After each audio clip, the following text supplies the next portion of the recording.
welcome to August Family Arts Saturday at Burlington City Arts. I'm Jessie, and today we're going to be building a creative village together. We're going to be creating our own tiny paper houses, and it's going to be so much fun. This Family Arts Saturday is connected to a current exhibition at Burlington City Arts, Stay Home, Stay Safe, Executive Order 0120. 30 Vermont artists contributed to this exhibition in response to the theme of home. Since the Stay Home, Stay Safe order, many of us are spending a lot of time in our homes, and people are finding really creative ways to use their home spaces. We are playing in our homes. We are going to school in our homes. We may be working or cooking or dancing or making art. And I know I have done all of these things inside my home. We're gonna make some art today in response to the theme of home.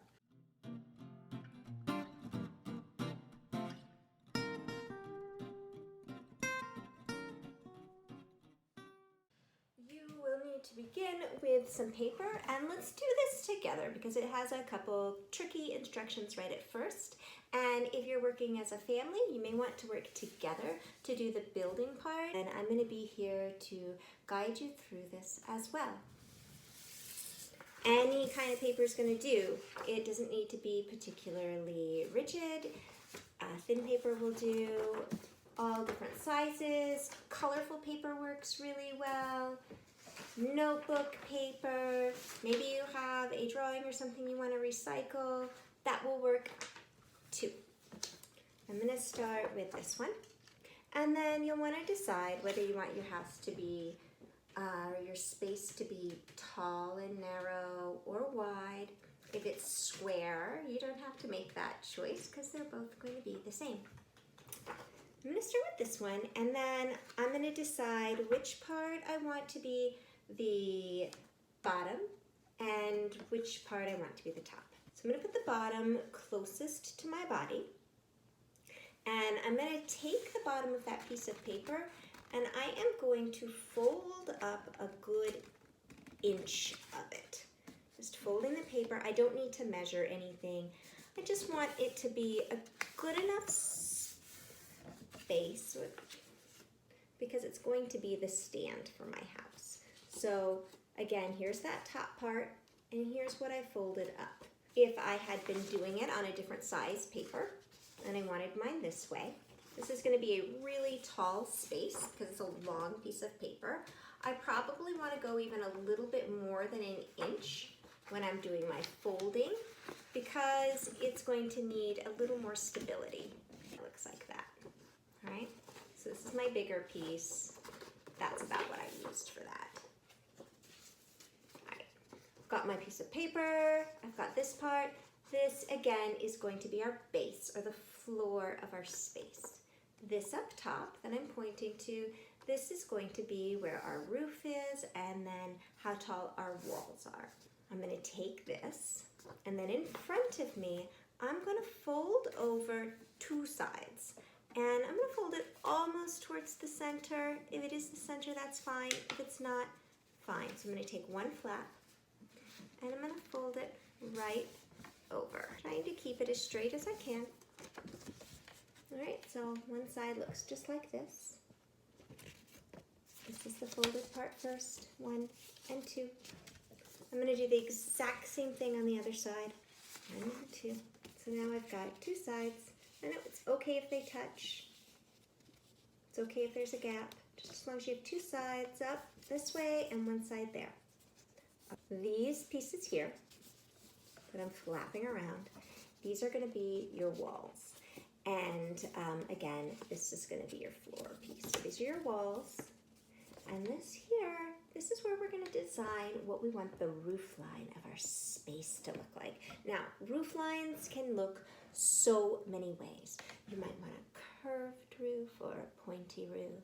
You might want just a little slant of a roof. This is you. You decide what you want to do.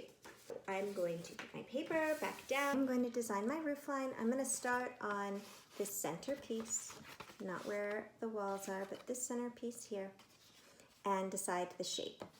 I'm going to do it right at the top, and I'm going to make a pointy roof, just a nice triangle type shape.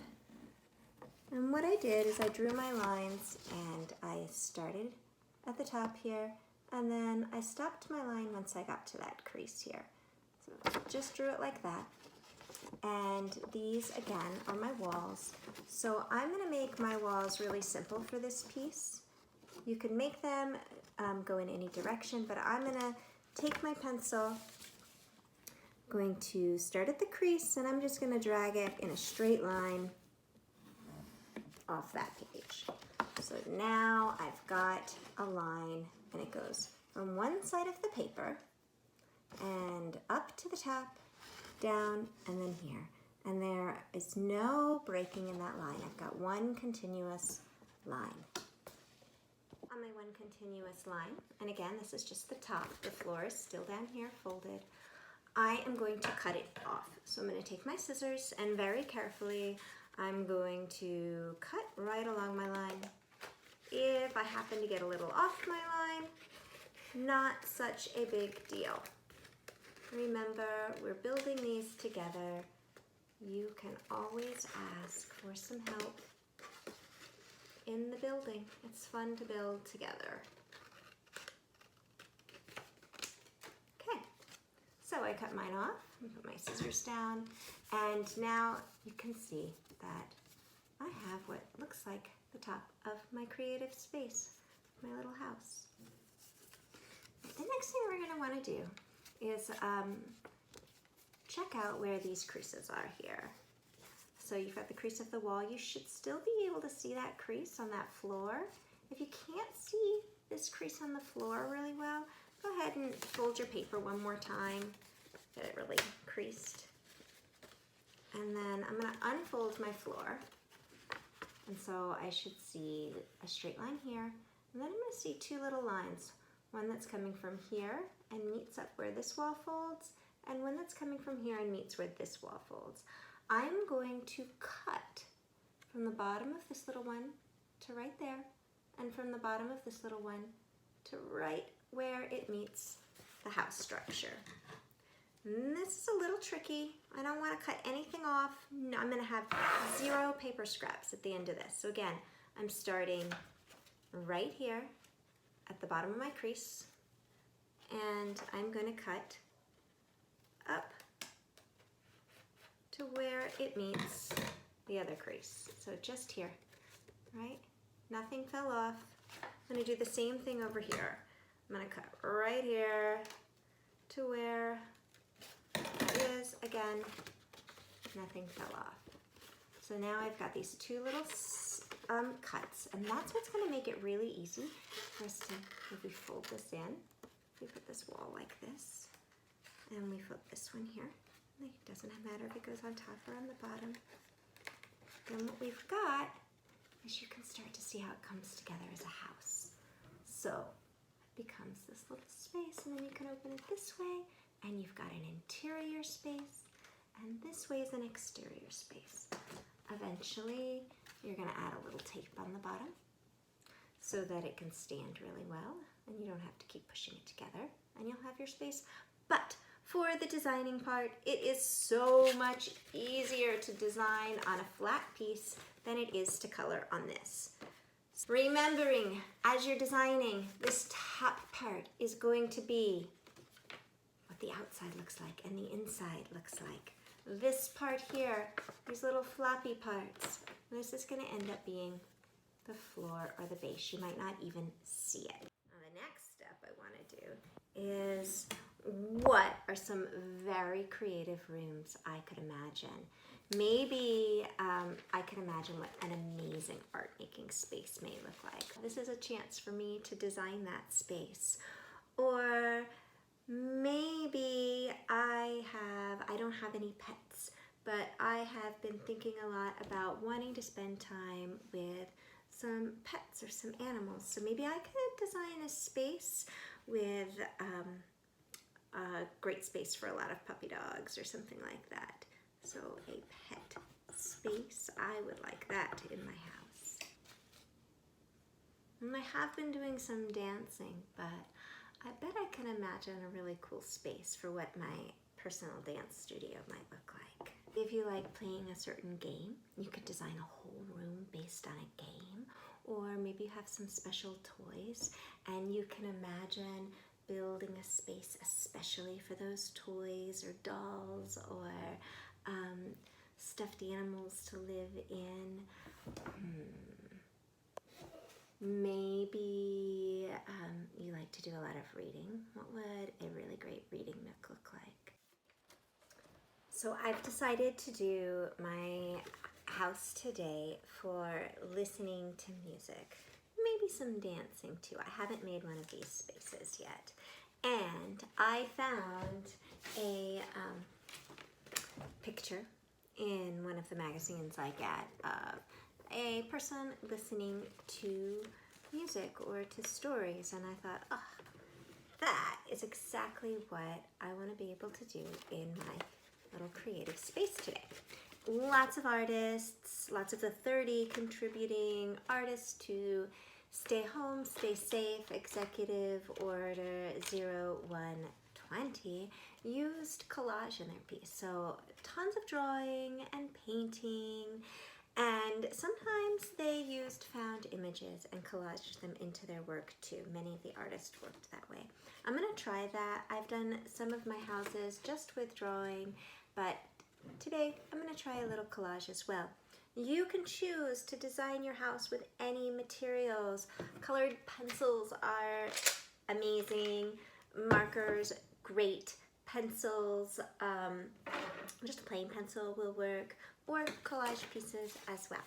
I'm going to start by designing the outside of my house. I'm going to fold under my floor so it doesn't get in my design view. And then just begin maybe drawing some windows, some doors, any sort of outside design you might want. And maybe you're just going to fill your outside with colors and pictures. You don't have to have windows and doors. I put a lot of space for windows and doors on this home just because if I'm going to be listening to music and dancing, I think I need a lot of light and windows. At this point, I could start adding color and details to this piece, or I could flip it and start drawing on the inside of my space as well. You choose what process is going to work for you. There's no rules on once we start designing these paper spaces, it's all up to you and what you are imagining your creative space to look like.